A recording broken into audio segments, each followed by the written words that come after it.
General Hospital spoilers for Tuesday, March 27 reveal that Nina never thought there would come a day when she would have to return to Sonny for help.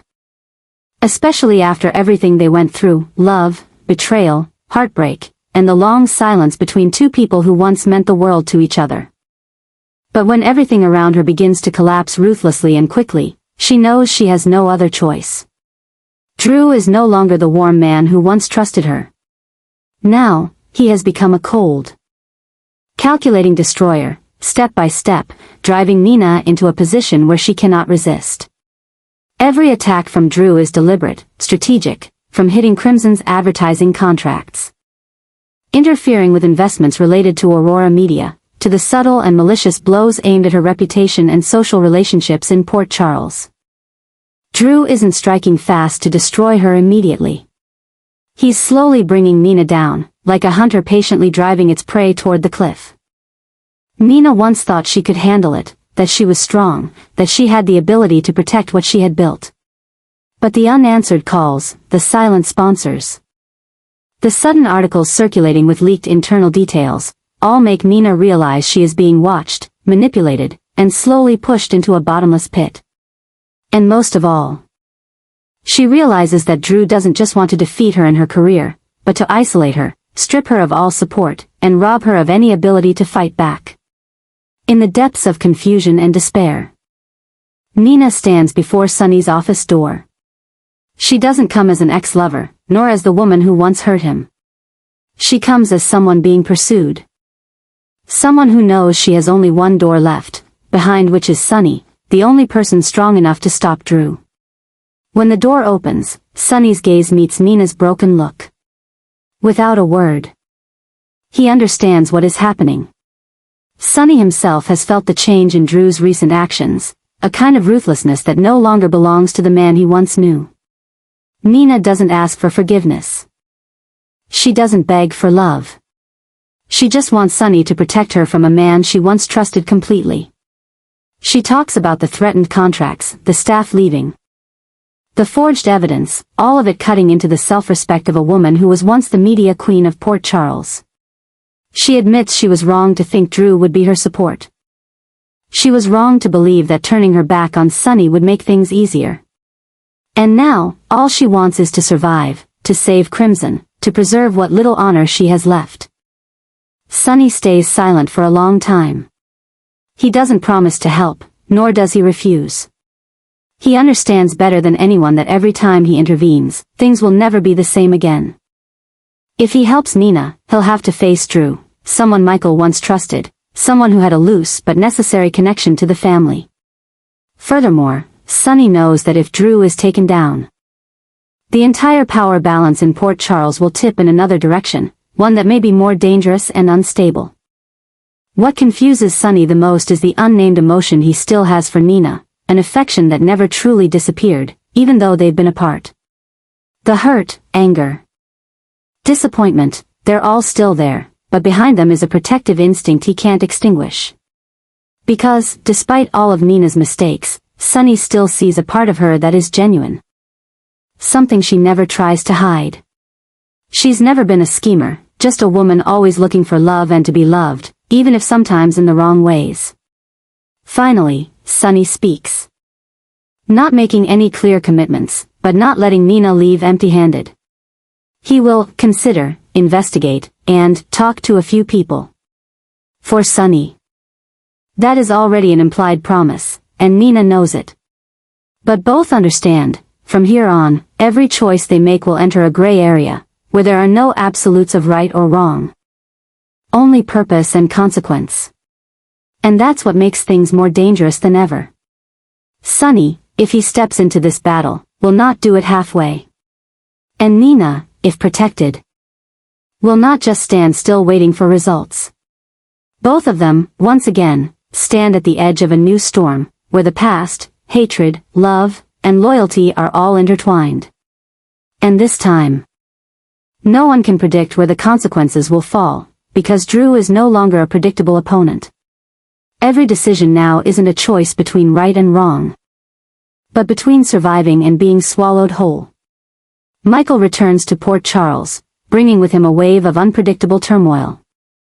But what makes the atmosphere around him heavier is not the public confrontations, but the confused and aching look of Sasha, the woman carrying a child with a truth she dares not reveal.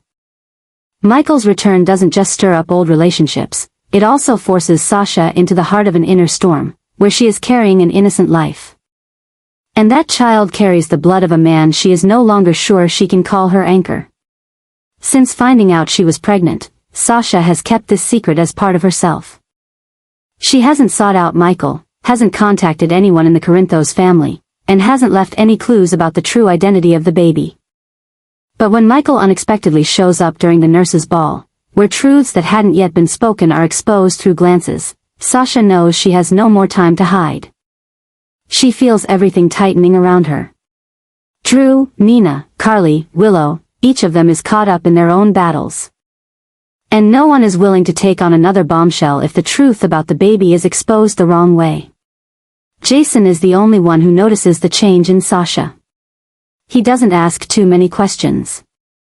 Doesn't force her to speak, but he is always near, quietly, patiently, just as he always is for those he considers family. And gradually, Sasha starts to open up. Not with words, but with confused glances, silent tears at night, and a few times accidentally calling out Michael's name in a restless dream. Jason doesn't react, doesn't make promises. But his steady and forgiving presence creates the only safe space Sasha can trust in the midst of that chaotic storm. Jason understands that this is not just a personal secret. It's a life or death decision, not only for Sasha but for the child as well. He sees in her eyes not regret, but fear that when Michael knows the truth, everything will fall apart. Fear that the innocent child will be caught in the power struggles, hatred, and family division that Sasha has already witnessed and lived through. But Jason also knows the truth will eventually come out. And when that happens, he will be the one standing in the middle, bridging the gap. Protecting not only Sasha but also the child, the bloodline of a love that was once buried under old ruins. Michael, meanwhile, still knows nothing about this secret. But every time he runs into Sasha, he can't help but feel that something is different about her, no longer the wild woman who was hurt, but a mother quietly fighting for a life she hasn't yet introduced to the world. Her eyes avoid him, but they're filled with tears every time he walks out of a room. When Michael asks Jason about Sasha, he only receives calm silence and a deep look, as if saying, "When the time comes, you'll know." And that truth, once revealed, will not only shock Michael. It will be a test for every relationship around him, Willow, Carly, Sonny, and even Nina. The child is not just Michael's, it's a symbol of things that were never forgiven, never healed. But Jason believes that from that very pain, a new hope can be born, if Michael is brave enough to face it, if Sasha is strong enough to trust. And if all those involved are mature enough to protect something more sacred than the truth, a life, a new family, and a second chance. Brooklyn and Dante are drowning in an overwhelming emotional undertow, as the heartbreaking truth about Joe's identity is revealed. It's not just a simple shock. It's an event with the destructive power of a storm, sweeping away everything they once thought had been left in the past. The teenager, the child they once believed no longer existed in their lives, now stands before them as a living testament to regretful decisions, irreversible mistakes, and lost years. The name Gio, confirmed as their biological son, not only brings back repressed memories but also awakens a series of fears that it might be too late, that they're not worthy, that their own son will reject them. From the moment the truth is confirmed, Brooklyn almost loses control of herself. Within her, the maternal instinct that seemed to have died long ago rises violently, chaotically, and painfully. She begins to relive every small detail from the past, the days she decided not to keep the baby, the years of silent living in the guise of career and fame. The times she saw children on the street and turned away, unable to bear the emptiness. Now, all these things become a cruel mirror, reminding her that a part of her flesh and blood has grown up without her, and might never need her again. Brooklyn doesn't cry. She no longer has the strength to cry. Instead, she silently watches Gio, trying to memorize every expression, every way he speaks, every indifferent or curious glance, as if she's trying to relearn how to be a mother through these late fragments. Dante, meanwhile, carries a different kind of pain. As a man who lives by principles, Dante once believed that the past could be left behind if the present was strong enough. But when faced with Gio, he is no longer a police officer, a husband, or a responsible son. He is a father who never knew he was one. And this makes everything he once believed in begin to crumble. He starts doubting himself, wondering if he was too cold, too indifferent, too resigned to have ever truly understood those past years. He can't remember what Brooke Lynn said at the time. Doesn't know if he tried hard enough to keep the baby.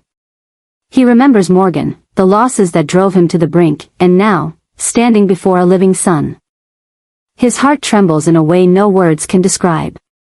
They try to stay calm in front of Gio, trying to keep their emotions beneath the surface. But the harder they try, the bigger the cracks grow. In every conversation, every glance, there are layers of emotions building up: hope, fear, guilt, longing. They want to get closer to Gio. But they're afraid that just one wrong step will break everything again. Gio is not a child who needs protection. He's an adult with thoughts, personality, and perhaps a history of pain they don't know about. How do you enter your child's life without making them feel imposed upon? How do you apologize without making it seem like pity? How do you love when you're still drowning in guilt? But it's not just their personal emotions that are tearing them apart.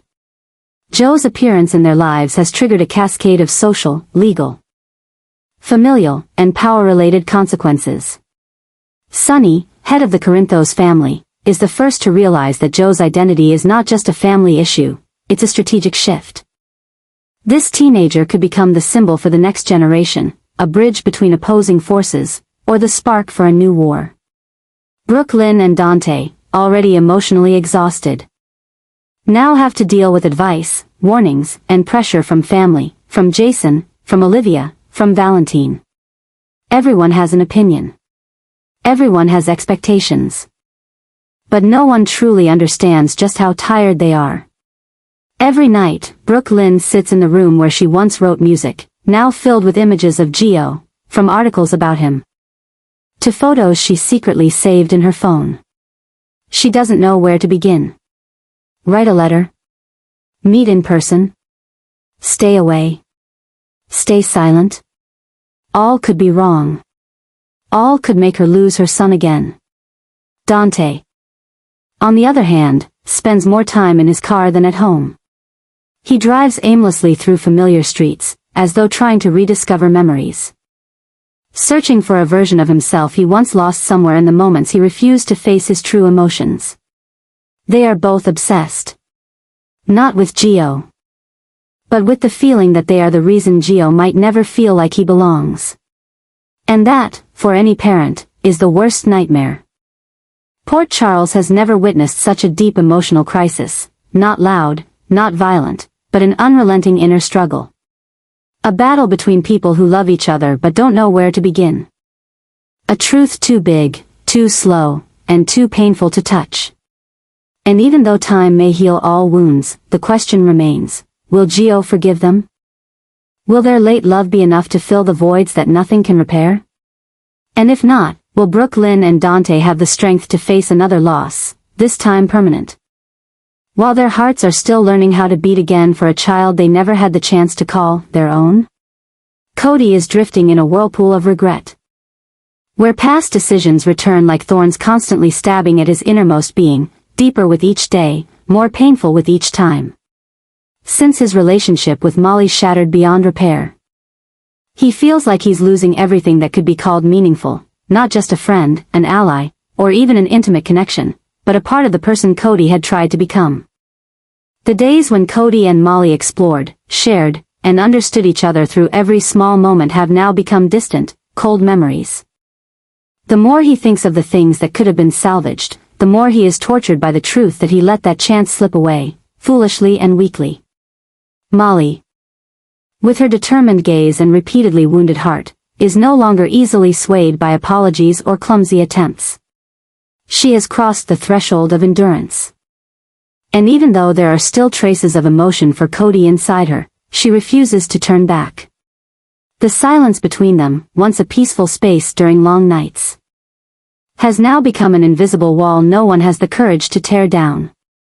And this is what traps Cody in a perpetual state of deadlock, unable to speak, unable to do anything but torment himself, imagining hundreds of ways things could have gone differently. The biggest change Cody is undergoing is that he no longer recognizes himself. He's no longer the risk-taker, the one who laughed freely, or the one who faced any hardship with defiance like before. He has become cautious, quiet, and often avoids other people's gaze. Friendship, work, and even the relationships that once helped him keep balance in life can no longer soothe the growing storm inside him. And as Molly continues to walk her own path, Cody feels more and more left behind, not by others' indifference, but by his own failure to change when he still had the chance. New troubles begin to form. Cody starts to lose his way. He doubts those around him, blames himself for every failure, and begins to fear even new connections. Every time someone expresses interest in being close, he sees Molly's shadow, not because he still loves her, but because he hasn't forgiven himself for making someone like her walk away without looking back. This torment doesn't just eat him from the inside, it also turns him into a stranger, even to himself. He no longer laughs from the heart. He no longer believes in good things. He lives as if he's paying for an unpunished sin, a feeling of relentless weight. On long nights alone, Cody looks up at the ceiling and thinks about how everything slipped from his grasp. One wrong word, one silence at the wrong time, one foolish arrogance, all add up to a shattered picture he can no longer piece back together. And what hurts him the most is not losing Molly, but realizing he never really knew how to hold on to something precious. Port Charles, once a stage for rebirth, is now just a place where Cody walks through tired eyes and a heavy heart. He knows he needs to change. He knows he needs to step out of the darkness.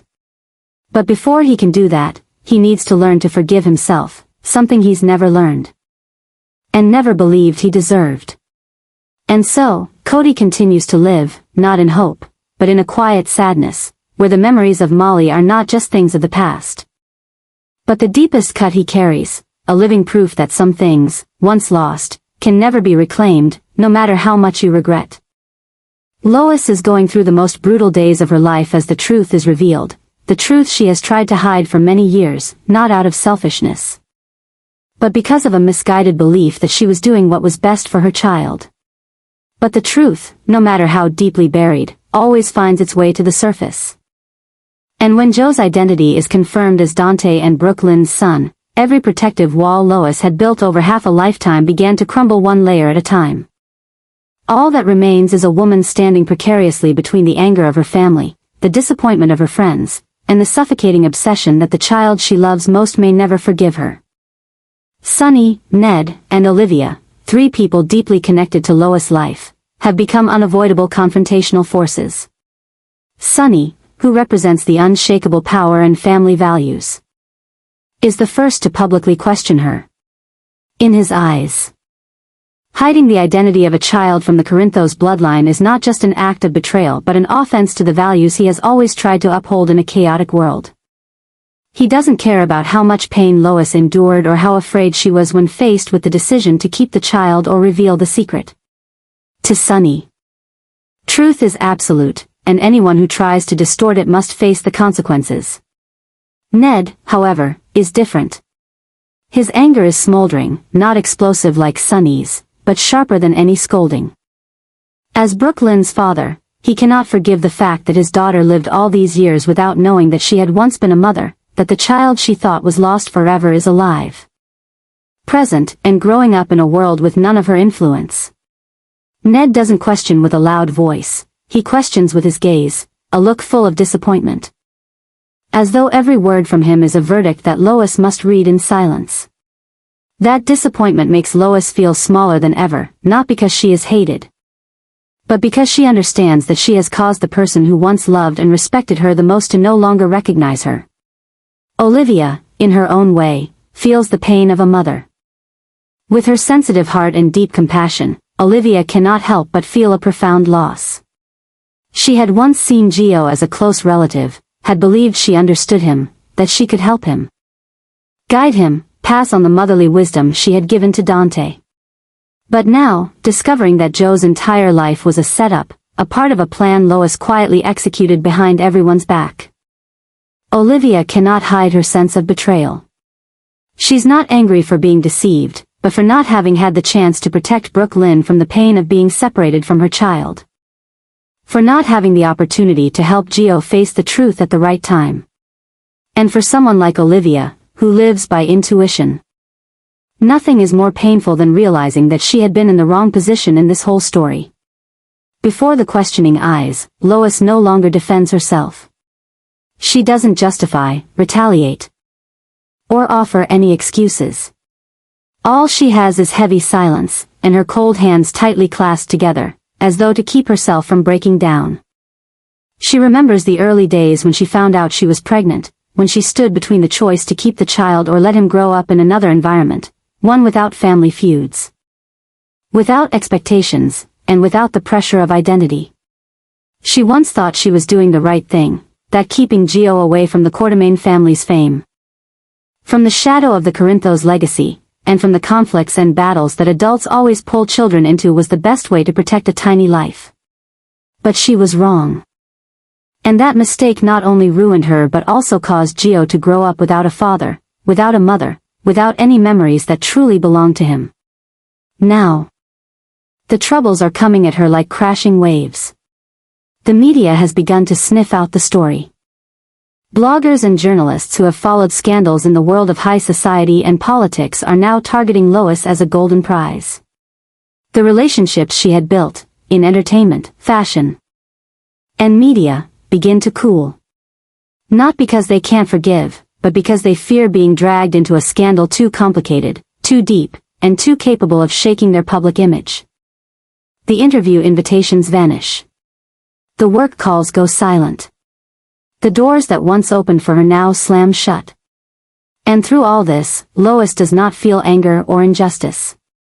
She only feels emptiness, a hollow emptiness that borders on despair. However, the greatest obsession in Lois' mind does not come from public opinion, from those attacking her, or from the image of herself collapsing in pieces. Her greatest obsession is Gio, the son she has bet her life to protect. Will he still see her as a mother? Or will he only see a selfish woman? A hypocrite who built a false world just to satisfy her own fears? Lois understands that in order to be forgiven, she must first have the courage to look straight into those eyes, eyes that once belonged to the child she rocked to sleep in the early days of his life, but now belong to a young man carrying scars she cannot name. And the hardest part of it all is not explaining, but listening to Gio say the things that could break her heart. But she knows that this is the price she must pay, not only to atone but to allow her son the right to choose whether he forgives or not. For true love is not about holding on to everything we think is good, it's about having the courage to face the consequences when we are wrong, and still continue to love, even when rejected.